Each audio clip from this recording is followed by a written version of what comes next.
الناس المحبين والمتتبعين ديال فاروق لايف اكيد شفتوا الفوتو اللي خاصه وانه غادي يدير واحد لانترفيو مع بوز فلو. هاد الصوره اللي لقات واحد الاقبال خاصه ان كومان انتقد الطريقه اللي كيدير بها لانترفيو فاروق مع لي زانفيتي ديالو، خاصه ان كومان عطى واحد النصائح لفاروق.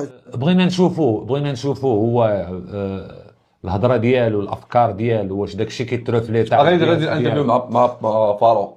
مع فاروق؟ لا ماشي مع فاروق. لا خليه عادي اسمح ليه، ولا يكون لي دي مقامين مقام عاوتاني، فهمتي؟ المهم شوف حيت فاروق ما كيديرش كيستيونير. المهم غنسمعوك فيه دابا شوف فاروق خويا، هو يسمعنا ولا ما يسمعناش، فهمتي؟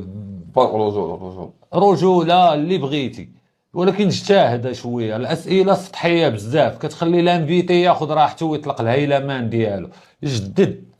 ما كنقولش انا شي حاجه، شوف نصحو بالحوايج اللي يقدر امبليمونطي. وانا هادشي اللي كندير هادي، لانه هو شنو كيبقاو ينبهر بالجواب اكثر ما هو السؤال. قلنا ما هو السؤال؟ ملي كدير بوش باك تما فين كتطلع كونفرساسيون كتخرج من داك الضيف. كيقولوا التعريف عند العرب ما هو السؤال هو استنباط الجواب، واستنباط الجواب بالمعنى ديالها خاصك تجبدو من الباط ديال بنادم، تستنبطو.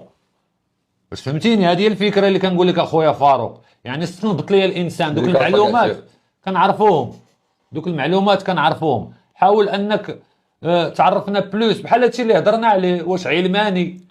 واش كيريح مع العلماني؟ هادو صراحه غتشوف كونفرساسيون اخرى عاوتاني، ماشي بقاو هذاك التراك خرجتيه شكون عاونك فيه وكذا. ما كنقراوش الجينيريكات ديال افاتار، حتى واحد ما كيبقى يقراهم، كلشي كيخرج.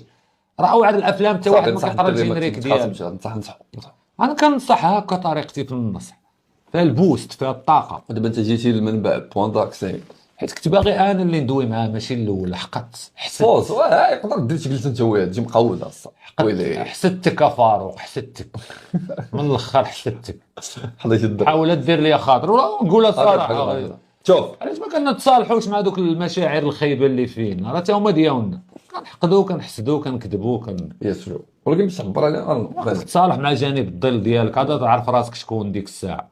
علينا انتم كمتتبعين وكمحبين الفاروق لايف، شنو الراي ديالكم في الطريقه ديالو ديال الانترفيو مع لي زانفيتي ديالو؟ واش فعلا بوز فلو غادي يكلاشي مورفين في هذا الانترفيو مع فاروق لايف؟ هادشي اللي غنشوفوه في الحلقات القادمه ان شاء الله، او بالضبط في الفيديو ديال فاروق لايف. ممكن تستناو هذا الفيديو بفارغ الصبر. المهم نتوما كمتتبعين شنو الراي ديالكم؟ واش فعلا بوز فلو غادي يكلاشي مورفين في هذا الانترفيو؟ ممكن تسنى التعاليق ديالكم هنا كيسير الفيديو ديالنا. كنتمنى انه ينال الاعجاب ديالكم. ما تبخلوش علينا بلايك وتشتركوا في القناه، ونتلاقاو في فيديو جديد ان شاء الله. مع السلامه، اخوكم عادل.